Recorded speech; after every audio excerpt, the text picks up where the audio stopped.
అందరికీ నమస్కారం. కర్మసాధన యూట్యూబ్ ఛానల్కి మీ అందరికీ స్వాగతం.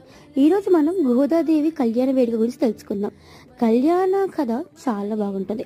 గోదాదేవి పూర్వం లక్ష్మీ అమ్మవారి స్వరూపం అన్నమాట. గోదాదేవి ఒక అడవిలో విశ్వకట్ట అనక పూజారికి దొరుకుతుంది. సో ఆవిడ పెంచుకుంటారు. విష్ణుకట్ట గారికి పెద్ద తులసి వనం ఉంటుందన్నమాట. ఎంత పెద్ద తులసి వనం అంటే ఆయన తులసి తోటలో నుంచి ప్రతిరోజు శ్రీ రంగనాథ స్వామికి తులసి మాల వెళ్ళేదన్నమాట. అంత పెద్ద తులసి వనం ఉంది ఆయనకి.